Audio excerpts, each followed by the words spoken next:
Well, hello and welcome. My name's Adrienne Wood and I've been a high school teacher for many years. And today I'd like to talk about bouncing back from conflict in the classroom. And this follows on from Eva's presentation. She so beautifully described counterwill. And counterwill can really interfere with our relationship with our students. It can be draining, it can be a source of conflict, and something that we need to bounce back from. So I'm going to start with the premise that a good relationship with our students is vital to their well-being and to ours. But some element of conflict is inevitable, and if left unresolved, it can be exhausting. So how do we bounce back from conflict in the classroom that's exacerbated by counterwill? And I'm going to frame this presentation with a story about a student of mine. Was in my English class at the time. She was year 12, which for you in Canada, I believe is grade 11, 16 years old. I'm going to call her Tyler. So Tyler was bright, confident, outspoken and playful, a lovely student to have in the class.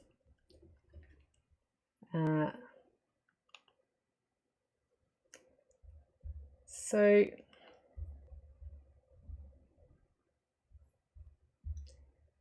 I want to start by talking about how feeling cared about is key for students who are challenging. And that the key to engaging challenging students is the belief my teacher cares about me. So I've done postgraduate research on this very topic. It's called Engaging the Disaffected Learner.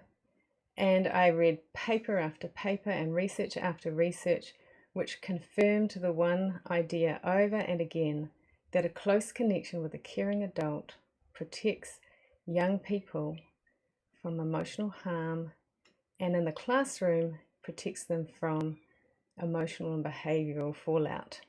So here's a piece of research that I looked at that was a big study done right across all the OECD countries, and it concluded that the teacher-student relationship is strongly associated with students' emotional and behavioural engagement across virtually all countries and demographics. So this is not limited to any particular demographic or country. So if our students feel cared about by us, if our relationship is strong, it helps us avoid conflict, potential conflict with students, even our most challenging. Our relationship can even compensate for their poor emotional regulation. We don't always have to have students who are well regulated for them to be well behaved under our lead if we have a good relationship with them. We can anticipate it and curb trouble before it erupts, and I'm sure you know what I mean. We always have one part of our brain or our mind on that student who could be disruptive, and we see it coming and we bridge and build around and do all sorts of things. A good relationship can actually shift a disruptive student into becoming a connected student engaged in their learning. And this was the case with my student Tyler. So I mentioned earlier she was bright, bubbly, energetic, fun. Her parents came to me on parent-teacher interview and said to me, "Is she making trouble for you?" And I was really surprised. No, not Tyler. And they said, "Oh, we are having such trouble with her at home." And the counterwill seemed to be through the roof. There was almost nothing they could get her to do. She was in such high counterwill. And I was, oh, well, I don't know. I don't have that with her. And not understanding all the dynamics at play under the surface at the time, what I was riding on was that we had a good relationship in class. I liked her, she liked me, things were going well. Now, another thing that's interesting about when we have a good relationship with our students and compensate for poor emotional regulation is that there's this interesting piece of research that shows students who are already doing well do a little better with a caring teacher, but students who are troubled and doing poorly find their success dramatically improves if they believe their teacher cares about them. So this is really important. And I grounded myself on this, a good relationship with a caring teacher, and this is what I need to do to work with my most challenging students. What I didn't realize at the time was how caring for our students protects our own emotional well-being. So when we're connecting warmly with our students, it puts our limbic system at rest. You know, there's no sense of something needing to be in high alert, that sense of constant trouble in the background, that sits in our nervous system and it rumbles away and it can exhaust us. But when we're connecting warmly, it revives our energy and our ability to cope with stress and stressful eruptions and explosions at the time. When we get stuck in a place of conflict, our limbic system moves into survival mode, and that's exhausting. So the thing is really interesting to know is that caring for and about our students builds our resilience. Unfortunately, some conflict is inevitable, even if we have the best strategies, the best intentions regarding our own self-control or managing theirs. Inevitably something goes wrong. Emotions run high. It's just part and parcel of working with children and teens. And for me, in my story with Tyler, conflict erupted when I least expected it. It was on a school ski trip, and we were meant to be having fun. I did not expect the conflict to erupt at that time and that place, and I had to find a way through if I wanted to keep teaching her afterwards. I'm going to talk more about that later. I wanted to note that we must not underestimate how tiring emotional conflict can be. More so than all the admin, all the marking, all the deadlines. I know these things weigh on us as teachers and that they feel exhausting, but more often than not, it's the emotional tensions that run under the surface that builds our stress. Chronic unresolved relational tensions exhausts us, and we risk losing our caring. So, what if I lose my caring as a teacher? This is something that we're all in danger of falling into. I entered the profession because I cared about students, but I found within my first school term that it was not difficult to lose caring in the face of the persistent counterwill, resistance, or even worse, violent eruptions in the classroom, alongside the heavy workload. It was just too overwhelming and too much for me to cope with. I didn't mention, but I was always working in low socioeconomic, multicultural schools, so there was more behavioural challenges than the average school. Over time, we build up emotional defence to protect ourselves from the intensity of all of this overwhelm. I'd like to talk about that. So emotional defence builds in us as a result of repeated chronic interpersonal conflict with our students or our colleagues. And this image I find helpful because it's like what the brain does is moves to put a brick wall around our feelings so that we don't have to feel them anymore. The defenses arise to protect us from all of that difficult emotion. The emotions get blocked in order to allow our frontal cortex to make executive decisions without distraction. Okay, the thing about defense is that it serves a purpose. Defense is there for a reason, and it is important in times of crisis. I saw many violent eruptions in my time in the classroom. They were really common in the playground, but they even happened right in class in front of me. Most eruptions happened for me in my time as a relief teacher, which I believe you call substitute teacher. And that's because I didn't have the relationship with the students, so I didn't have the ability to compensate for those challenging students who were struggling with their own regulation. As a classroom teacher, my relationship was close with my students, and I kept a sense of safety in class and welcomed students into that place of rest and compensated. I couldn't do that as a relief teacher. And I'd like to share a story of a time when defense was very helpful to me as a relief teacher. So I was teaching a science class. You know, there's a lot of stuff in the lab, and the regular teacher had set work which involved cutting things out with scissors and paper. The students were about 15 years old, and you know, there was a general hubbub of chitter chatter as people were getting about their work. And there was a kid in the corner, a boy throwing bits of paper, and it didn't really register on my radar. Bits of paper wasn't really what I'd call high-end troublemaking. Piece of paper hit a girl in the head. Now this girl, I hadn't been told, had a huge problem with anger and had been given a special exemption to leave class, that she just had to wave a card and leave if she felt frustration coming on. However, she didn't wave any cards, and I didn't know the protocols. She exploded. She had a pair of scissors in her hand. She ripped them in two and turned it essentially into a knife and ran at the boy to attack him.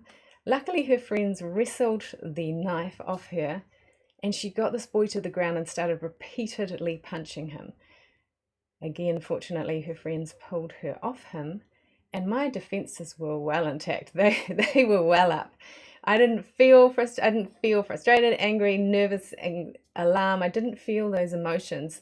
I simply had to manage the situation. I used a really assertive voice and asked her to leave the classroom. I sent another student to ask the DP to come and work with her. I then thanked the girls who helped their friend pull her off attacking the boy, comforted the boy, got the whole class settled back down again, and we finished out the lesson with relatively little incident. People settled down, they kept on their task, we packed everything nicely up. The lesson was over. The bell rang, and I began walking to the admin block to report the incident. As I was walking, I found my heart beating faster. I found my breath getting shallower. And when I found the right person to talk to and started explaining the incident, my emotions started coming. It was a very compassionate teacher. They wanted to know what had happened. They felt for me. My emotions started coming up. What happened? My defenses protected me from managing the situation at the time, and once I was back in safety, they moved back so that my emotions could return. Defenses are there for a reason, and they're important. We shouldn't always try and mess with them. However, defensive armor becomes a problem when we get stuck in defense. If we remain stuck in that place, we don't find our place of safety, the rest doesn't come in, and the armor doesn't come off, it can be exhausting and fatiguing to live in defense. And it also becomes pretty unpleasant for the people who live with you. I used to have a ritual as I came home from relief teaching where I felt like I had a black cloak around me. It was sort of my protection for the day when I had to go into these really difficult situations. I would take it off so that when I came home, my heart was soft for my own children and my own partner, and that I could return to what felt like truly me in my home context. When we can't take our armor off, the cost is high. We end up with a loss of restfulness. We lose our vulnerable feelings that could help us bounce back to good emotional health. We lose our playfulness, and importantly for us as teachers, we lose empathy and caring for our students. Now this also applies to our students. They get stuck in defense. And these are some signs that Dr. Neufeld's put together of a child stuck in defense. They no longer talk about what distresses them or their hurt feelings. They no longer feel unsafe or alarmed. Those emotions are protected against. They no longer read rejection or feel it sting. And those are the kids who walk into the classroom and walk into the group of kids who are going to be really mean to them, and they don't read it. So they walk into danger. They walk into trouble. They no longer feel sadness and disappointment. They no longer feel needy, empty, lonely, or dependent. And we think, oh, that's probably good. But those feelings are important. They're no longer visibly affected by loss and lack. And the payoff is they're far better able to function or perform under duress. Anxiety is huge in the classroom right now, and this protects a child high with alarm, helps them to perform better. But at what cost? We must find our way back to our caring feelings if we are to bounce back and regain our caring. So how do we bounce back as teachers? A lovely formula here from Dr. Neufeld. If we are full of play, full of rest, and full of feeling, we operate in our optimal functioning as a human. And I'm going to use that and talk further about it as I talk through the story with Tyler. So what happened with Tyler was that I saw a notice go out on the school newsletter saying we need help. We need a teacher to volunteer to come away this weekend on a ski trip. It was the middle of a dark winter term. My daughter was young, preschool, and had had illness after illness. I was juggling a heavy teaching, full-time teaching load with constant care for her and her, her neediness, and feeling concerned for her being sick back at home. I was ready for some play, and I just regulate my best when I'm out in nature. So I put my hand up and said, I'll go. My daughter's fine at the moment. Let's get out and into nature with these lovely students. So I put my hand up, got into a group of kids. There was one other teacher with me and a few parent helpers, and we drove 5 hours on the Friday night down to the mountain. Woke up the next day, and in that group was Tyler, who was from my English class. Most of the students I didn't know very well, but I had Tyler in that group. Lots of fun chats and talks and eating around the fire. The next morning we woke up and it was bleak and it was overcast and the mountain was closed. And this happens at the mountains. So we had a range of activities we did to keep these kids happy and well entertained. We went for a bush walk, we took them to the hot pools, had a lovely meal. Then my husband called me and said, our daughter's vomiting. She's vomiting and she seems to be really sick. Suddenly, any sense of play that was left had just disappeared. My anxiety rose up, and I thought, this is just, I've got a full week of work starting Monday, and I'm down here all weekend, and everything changed for me. So I said to my colleague, can you put the students to bed and settle them? I'm going to have an early night. Well, middle of the night, I hear shrieks coming out of the girls' cabins. And I tell you, my emotions were running high. I was frustrated. I wanted my sleep. I wanted to get back to my family. So I stood up, put my slippers on and padded down, and I got to Tyler's room and there was a whole lot of shrieking and giggling and whispering. So I knocked on the door and suddenly it went, Miss Wood's here, everyone shush. And I heard the voice of Oscar. Now Oscar was a boy in my rock climbing team, and we spent every Tuesday afternoon at the rock climbing wall with the team, having a lovely time, planning out routes. I got on really well with Oscar. I didn't teach him, I was only his rock climbing teacher. He said, I can hear you in there, Oscar, you need to come out. Obviously no girls and boys cabins, no boys and girls cabins, standard rule on a school camp. Oscar goes, I have to go, and you hear Tyler saying, shh, don't, she doesn't know you're here, don't say anything. And I'm like knocking, Oscar, you need to come out of the girls' cabin. He's like, I knew he'd back down. I knew him well enough. I knew the relationship he would fold. Eventually he goes, sorry, Miss Wood. And he came out looking sheepish and he wandered back to his cabin. A lot of other boys were in other girls' cabins. I routed them all out, got them back to bed, went to sleep, feeling really stewed up. Next morning, it dawned bright and clear. You could see, just like this day in the picture, you could see the mountains in their perfect snowy glory, fresh snow. And I had a quandary on my hands. School protocol was normally that if students break rules like that, you just drive them home and they miss out on the school trip. I didn't want them to have to miss out. It had been a long drive down. Everybody had put time and energy into being there. I wanted to be on the slopes myself, so did they. But part of me just wanted to get back home to my daughter, and I wanted them to know it wasn't okay. I thought about it, and finally I lined them all up and I said, look, what you did last night wasn't okay. It's against the rules. I'm really disappointed. However, I've decided we still will go up the mountain today. I won't take you home, though we could have done that. I want you to know I'm disappointed and I don't want to see this happening again. Well, Tyler was looking thunder at me. All the way up the mountain in the school minivan, there was this sort of deathly daggers coming out of her eyes, and there was all this whispering, Miss Wood this, Miss Wood that, and suddenly I was the villain. Everyone was saying, oh, she's so mean. This conflict in the space was awful, and I spent the day skiing beginner slopes with some of the students and came home, drove back to Auckland, got back and found my daughter had been vomiting because she had eaten too many sausages. She'd just eaten so many, she'd thrown up. There's no illness. And suddenly my anxiety lifted. However, next day in the classroom, it certainly wasn't over for Tyler. She wouldn't look at me. Her eyes were daggers. There was no engagement. And she was one of my brightest students. and we were discussing the language of satire, one of my favourite topics. It's so much fun playing with language with students at that level. So I felt really hurt that she and the whole team were still resenting me. There was bad feelings all around. She clearly felt really badly towards me.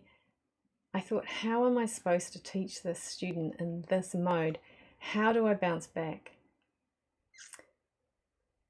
Well, I went home and I reflected and I thought about it. I thought, why is she carrying this? Why is she holding this grudge against me? I'm over it. My daughter's fine. The weekend's over. We got a day skiing and that was great. Why can't she get over it? I realized that I had quite easily found the grace to let it go once I had found my feelings. So the first part of Dr. Neufeld's equation is you need to find your rest to get your feelings back, to get your caring feelings back. So I had found my rest. I had gone home. My alarm system dropped once I realized my daughter was okay. I was back with my family. Everyone was listening to my stories. I found my rest and I was ready to return in the usual mode to the classroom. So I had managed to find my caring feelings again. And once we get rest, our feelings do return. Like the story I had earlier, rest is a vital part of allowing the feelings to come up. Now, what's interesting is that caring isn't the first feeling that returns. When our feelings return, it's often these what Dr. Neufeld calls difficult or negative emotions. Just show the whole slide there. There are so many emotions we consider acceptable and positive, to be thankful, hopeful, calm, loving, excited, cuddly, and happy. But these emotions often come on the other side of a whole lot of other emotions first. Pessimism, deflation, disappointed, discouraged, upset, resistant, alarmed, irate, sad, oppositional, enraged. If those darkest emotions don't have a space to express themselves, we cannot find our way to the caring emotions. And the fact that my alarm found place to play itself out, I got home and I found, the reason for the alarm's gone. The reason for the resentment's gone. I could find my caring again. Now, Tyler hadn't been through this process. There's a problem in this equation. She was still stuck on Mrs. Wood is mean and she shouldn't have spoken like that. Mad must be allowed to be released before it will turn to sad. What I had to do was give room for Tyler's emotions to express themselves and to let her know that mine had moved on. So a few days into that week, I decided to call her aside at the end of the class. A few students filed by, they filed past. I said, Tyler, I'd like to stay with you. Why do I have to stay? Can my friend stay with me? What do you want to talk to me about? She was really like sulky, shoulders turned. I said, just wait a minute and then I want to talk to you. And I said to her, once it was a little quieter and the last few students were trickling out, look, Tyler, what happened in the weekend was frustrating for me. It was also frustrating for you. I just want you to know that I'm over it. I'm completely over it. The moment has passed. I'm your teacher, you're my student. We need to finish the year out. There's a lot of learning to do yet before the year ends. I'd like to put us behind us. What I did there was what Dr. Neufeld calls bridging discipline. There had been the discipline moment, or perhaps the threat of discipline was enough to send her into heightened counterwill and opposition. And that had created a rift in our relationship, our connection, and it created all this conflict between us. But I bridged it and said, yes, this happened. Yes, it wasn't okay. Yes, it was frustrating. But there's another side to that. I'm at the other side of that now. We've had our conversation about it not being acceptable. Let's move on. Let's bridge this. Let's find the other side of the conflict. Well, the relief, I'm sure her shoulders physically dropped. The relief on her face was palpable. It was amazing. And suddenly her face softened, shrugged her shoulders, flicked her hair and went, okay, all good, miss, and walked out. It melted her defenses to know that I'd let it go and she could let it go now too. I don't know if I or her were more relieved. It was such a great moment to release the tension of that conflict that we'd found earlier. Now, the third part of Dr. Neufeld's three-part matrix is to find your play. What I'd been looking for by going down to the mountain to go skiing was find some play, find some balance, find some nature, rebalance myself with all this heavy workload and heightened alarm. I didn't find my play at the mountain, to be fair, but I actually found my play in that topic, the language of satire. I just had so much joy in that subject and with the students who engaged best with that subject, the brighter students. So this is actually a photo of me last summer up a mountain in New Zealand, one of my favorite places to be. My son's taking the photo of me and I'm laughing because I'm saying, this is how you should take the photo, and we're laughing because I'm always being bossy even when I'm the subject of a photo. But the idea is find your play in whatever way, shape or form you can, in whatever context you're in. Playfulness emerges on the other side of rest and feelings.